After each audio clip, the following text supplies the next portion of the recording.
Alrighty. Hi, everyone. My name is Lauren Henry, and I'm a resident fellow at Yale's Information Society Project. Um, so I have a pretty narrow aim for today, and that is to really emphasize how important it is for advocates and scholars to be constantly thinking about who enforces privacy law. Now, some might say I'm putting the horse before the cart insofar as a lot of what we're arguing about here today and tomorrow is how we can update privacy law to take into account new technologies. But I want to submit to you that even in thinking about what privacy law is, you should already be thinking ahead to what institution can and should be enforcing it. So my presentation has two parts. First of all, I want to show y'all how institutions fit into the analysis of creating policy. So at what level it comes in and how it relates to other parts of coming up with privacy policy.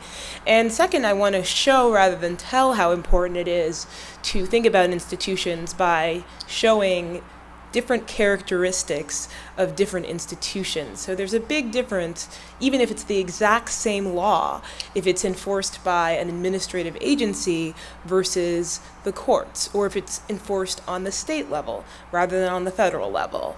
And this should be a part of our discussions, part of every discussion in privacy. So first of all, here's my framework.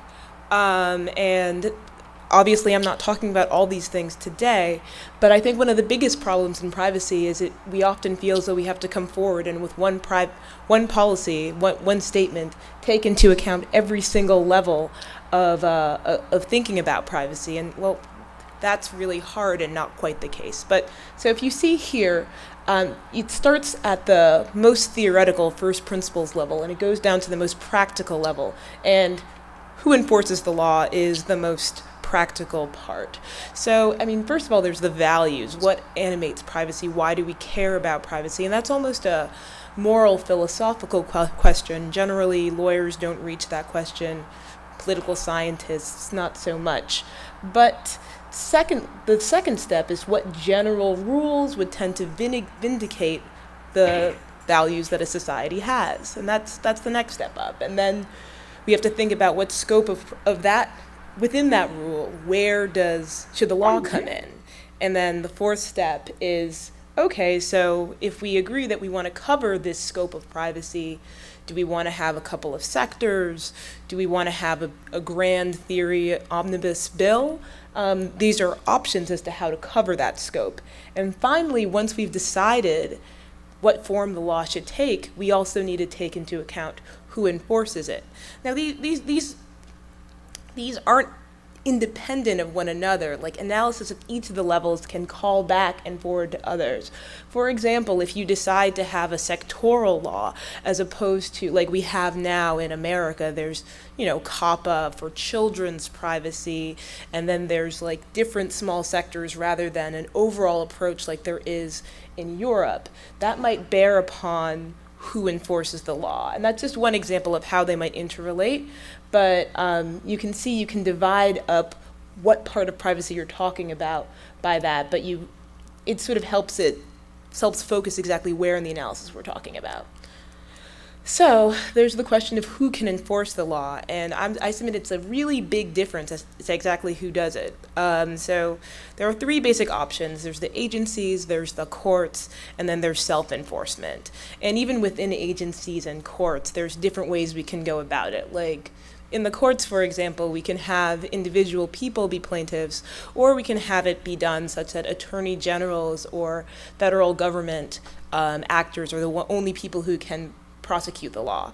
And in terms of agencies, there are some agencies that take the form of we create rules that everyone needs to follow, that using our expertise, and there are other agencies that do a more adversarial type style, and that will have a difference.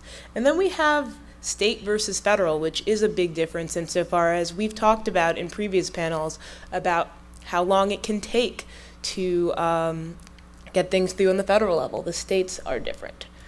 But let's dive in a little bit deeper into what the differences between courts and agencies are. More generally, as we've already acknowledged, how there can be different ways of enforcing something through the courts and different ways of enforcing privacy law through the agencies. So courts are generalists. That's the biggest difference, most intuitive, and agencies are specialists. So, I mean, if you want to incorporate very technical standards into the policy that you want to implement, you might think about agencies, whereas if you want to tap into general moral intuitions about, for example, I read this really interesting paper about sort of notions of creepiness and trying to put a pulse and kind of systematize what people find creepy in modern society. That might not be something that a specialist would be good at, because specialists don't have the average person's intuitions. Now, they also have different forms of access. I mean, an agency, you really can only interact with an agency or, bring your claims there if you're kind of a repeat player and know a lot about the process. Whereas assuming that a cause of action is given to individuals, pretty much anyone can access a court, more or less. Of course, there are problems, like if they don't get enough damages, people won't be able to bring it without proper representation. But I'm just saying, relatively, it's easier for average individuals to access the courts versus agencies. And they also have different incentives.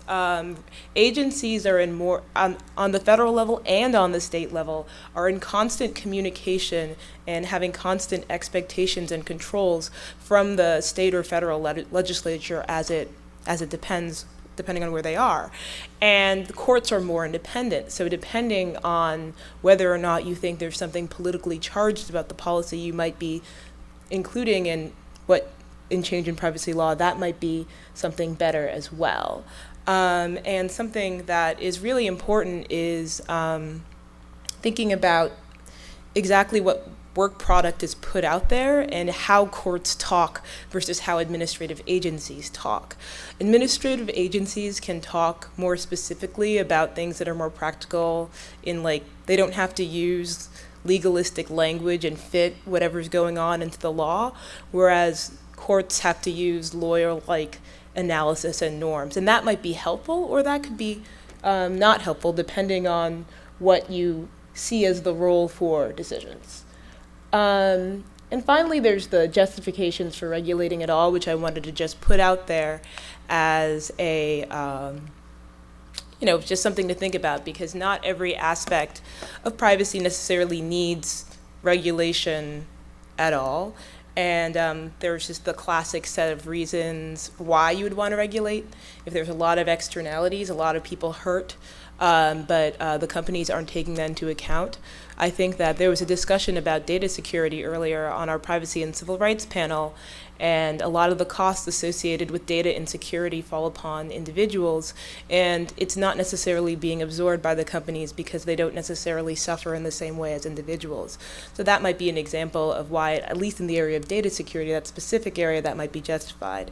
Then there's lack of information and restricted choice. Lack of information is just consumers don't know, and restricted choice is that consumers do know, but practically speaking, they don't have a choice. Like, for example, if I don't like Gmail's policies, Google's policies, I could switch emails, but there's a lot of obstacles to that, and a lot of the other options seem to have similar constraints. Of course, not all. For example, we have our crypto party tomorrow with Start Mail. So, I mean, there are options opening up, but there can be restricted practical choices. And finally, there's good old paternalism, which is, and that this is a decision that the privacy community might have to make depending on what policies they're promoting. Do we want to say that, honestly, the reason why we're protecting people's privacy and restricting their behavior is because there's two forms of paternalism. They're just like, oh, you just don't know what's good for you. You don't have enough time to figure it out. That's the weak form. But the strong form is like, maybe you do know the choice you're making, and maybe policymakers have decided that's not the best thing to happen, like how you can't choose to sell yourself into slavery, for example. So in conclusion, I just wanted to say that it's really important to, when you're thinking about how to change privacy law, think about who's implementing it, because that could have a lot of influence on whether or not it's effective. And if you want to maximize the effectiveness of your policies, you need to consider institutional competence and institutional choice. Thanks.